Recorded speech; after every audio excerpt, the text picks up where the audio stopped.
What I did for Nas probably never been done for him in his life. He's never been that viral at all, ever. Ever. He's never been talked about like this ever in his life. Jim Jones really thought he could clown his way through throwing dirt on Nas's name, but the culture wasn't having that. Not for a second. And now you've got rappers everywhere reminding him exactly why Nas deserves his respect. So, to see how we landed here, you've got to go back to the moment when Jim Jones straight up brushed off Nas's impact. He claimed that even his own son couldn't name a single Nas track, then bragged about how his Billboard numbers and plaques outshine Nas's. In his mind, if you put their stats side by side, he'd come out on top. There must be some type of misconception or what's that word when it comes to Jim Jones and what Jim Jones have done in this game. But they forget I got a hell of a catalog. Me, Jim Jones, myself, gold records, platinum records, gold albums, platinum albums. No, me, Jim Jones. No diplomats, no nobody else. Me, Jim Jones. Right after that, Jim found himself face to face with Shannon Sharpe in a heated nightcap episode. And he was already weighed down by the backlash from those comments.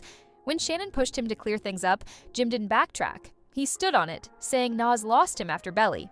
Just like that, he tossed Illmatic, Stillmatic, Ether, and 20 years of classic records aside like they were throwaway barbershop mixtapes. I know I made a little boo-boo when you talk about the sales and all this type of shit. I don't feel like getting into that rhetoric about where I started and where he started. You said that but listen. But Shannon wasn't about to let that slide. He went all in on Jim, pointing out that stirring up drama might get you booked for shows, but it won't ever put you in Nas's lane. Shannon's exact words were, "You're not seeing Nas, bro. I can be in the church house and Nas still relevant. You can't live that." When Jim tried to spin the conversation to Nas's style or Dipset's street fashion, Shannon shut it right down. This was about who really writes, not who dresses the best. And that's the same angle Joe Budden came with when he spoke on it during his podcast. Joe kept it real simple. There is no world where Jim honestly thinks he's the better rapper. Not when it comes to bars, culture, or even stats. Joe pointed out that Jim saying his son didn't know Nas just shows the gap between generations. A younger kid being clueless doesn't erase the legacy. Then Jadakiss and Fat Joe jumped in. They both tried to bring Jim back to reality on a recent podcast. They didn't clown him, but they didn't let him rewrite hip-hop's history either. Jada said it best, "We don't go by Billboard hits, we go by bars." He brought up Clue tapes and the code of New York rap. If you didn't hold your own on the mic, you didn't belong. And Nas has always been the blueprint for that. Jim must have realized he'd gone too far, because after that face-off with Shannon, he hopped online trying to save face. He played it off like it was all part of the plan, saying he was bending the algorithm, dropping cryptic captions, laughing off the outrage like it was all staged. But what he didn't count on was the rap game coming with receipts.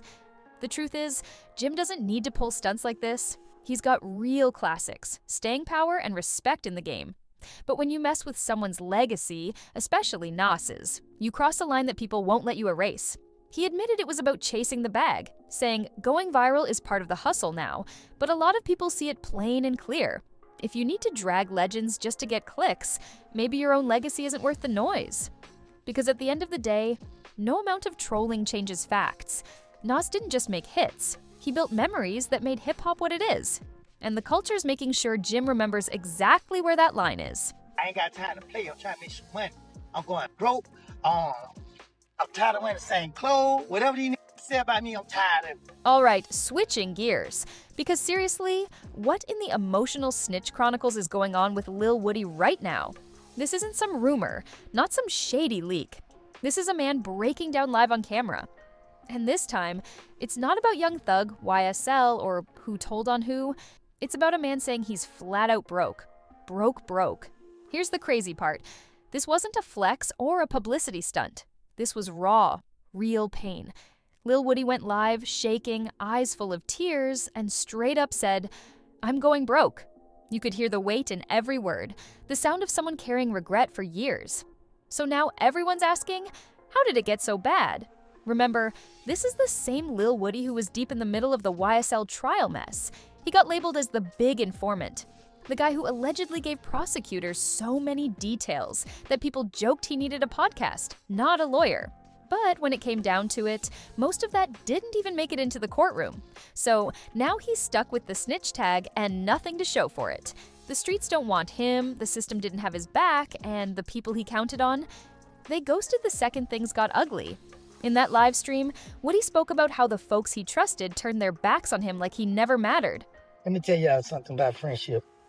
Friendship don't just go away like this when somebody mad. A lot of these people don't really be y'all friend.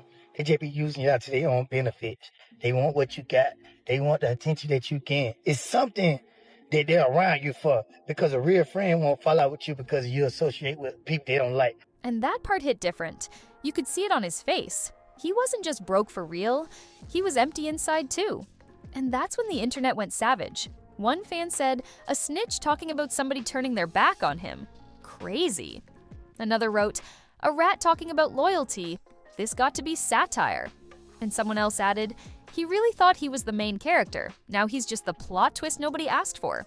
It was brutal, but it summed up the vibe online. But let's keep it honest. No matter what you think of him, watching a grown man begging for someone, anyone, to hear him out, that's heavy. This wasn't clout chasing. It wasn't about fixing his name. This was pure survival mode. You could feel it. This man wasn't just crying, he was breaking apart in real time. And the sad truth, even if you tried to feel bad for him, the internet won't allow it. The same folks who used to argue if he was smart or reckless for cooperating, now they're clowning him for wanting loyalty after burning every bridge in sight. So what's next? Is this rock bottom for Lil Woody? Or the start of a comeback nobody sees coming? Because here's the cold reality. He thought telling the truth would save him, but it left him more alone than ever. No win in court, no respect on the block, just a live stream and a broken voice trying to make sense of what's left. And the internet?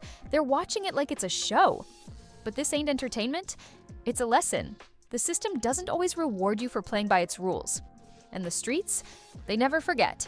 So the only question left is Lil Woody done? Or is this just the beginning of a story nobody's ready for? Drop your thoughts below.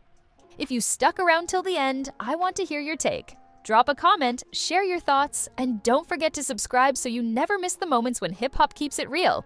Catch you on the next one. Clip here.